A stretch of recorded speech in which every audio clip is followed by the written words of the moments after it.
Hey guys, it's Miss Tatum. I'm going to go ahead and show you how to access our assignment for today. So you're going to go ahead and click on the assignment where you'll see the date, June 16th assignment. And then here is what you will see your screen is going to look like. And so you're going to go ahead and click where it says your work.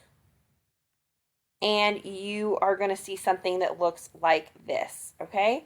So the first page is going to have a place where you can see your name.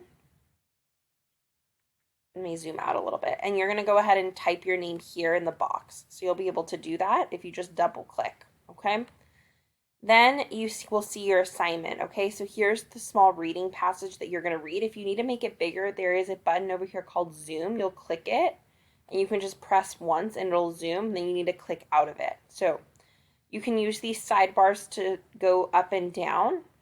So you see insects for dinner, and then you can go ahead and type your answers to your questions here. For this one, you can just drag and pick the right answer.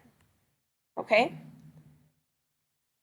Then you have another small reading passage, same thing, and then you have two really short inferencing practice questions.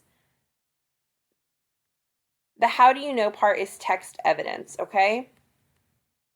And there's 3 of those. Once you're done, you're going to go back and you're going to say turn in, okay? If you need any help, you can add a private comment or you can text me. Have a good day.